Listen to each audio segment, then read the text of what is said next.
கர்த்தருடைய நாம் மகிமைப்படுவதாக. ஆண்டவரும் இரட்சகருமாகிய இயேசு கிறிஸ்துவின் விலையேற பெற்ற நல்ல நாமத்தில் உங்களுக்கு அன்பின் வாழ்த்துக்களை தெரிவித்துக் கொள்கிறேன். இந்த நல்ல நாளில் கூட ஆண்டவர் உங்களோடு கூட பேசுவாராக. உங்களுக்கு வேண்டிய வார்த்தைகளை அவர் கொடுப்பாராக. நான் உங்களுக்கு அவர் வசனத்தை வாசிக்கிறேன். 23ஆம் சங்கீதத்தில் 2ஆம் வசனத்தை நான் உங்களுக்காக வாசிக்கிறேன். அவர் என்னை புல்லுள்ள இடங்களில் மேய்த்து. இந்த நல்ல நாளில் கூட மேய்ப்பனின் குணத்தை சேர்த்து நாம் தியானிக்க போகிறோம். ஒரு மேய்ப்பன் ஆடுகளை புல்லுள்ள இடங்கள்ல அவன் மேய்ப்பான். புல் என்பது ஆகாரத்தை குறிக்கிறது. ஒரு மேய்ப்பன் ஆட்டுக்கு வேண்டிய ஆகாரத்தை அவன் கொடுப்பான். சரீர பிரகாரமான ஆகாரத்தை அவன் கொடுப்பான்.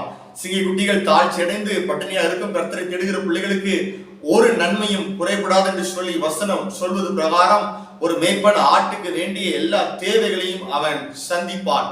சம்பூர்ணமாய் சாப்பிட்டு திருப்தி அடைந்து தங்களை அதிசயமாய் நடத்தி வந்த தங்கள் தேவனாய் கர்த்தருடைய நாமத்தை துதிப்பீர்கள், என் ஜனங்கள் ஒருபோதும் வெட்கப்பட்டு போவதில்லை என்று சொல்லி வசனம் சொல்லுகிற பிரகாரமாக மந்தைக்கு வேண்டிய ஆகாரத்தை மேய்ப்பன் கொடுப்பான். ஆடுகளுக்கு வேண்டிய நல்ல சுவையான சுவை ஊட்டக்கூடிய நல்ல உணவுகளை கொடுத்து ஆடுகளை அவன் பராமரிப்பான். ஆவிக்குரிய ஆகாரத்தையும் மேய்ப்பன் தருவான்.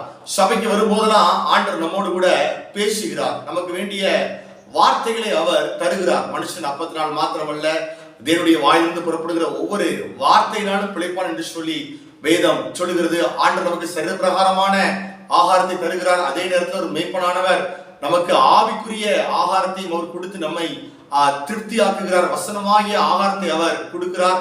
சீயோனிலிருந்து வேதமும் எருசலேமிலிருந்து கர்த்தருடைய வசனமும் புறப்படும் என்று சொல்லி வசனம் சொல்வது பிரகாரம் ஆண்டவருடைய ஆலயத்துக்கு வரும்போதெல்லாம் ஆண்டவர் நம்மோடு கூட பேசுகிறார். தேனிலும் மதுரமான வார்த்தையை கொடுத்து அவர் நம்முடைய ஆத்மாவை புஷ்டியும் செழிப்புமாக மாற்றுகிறார்.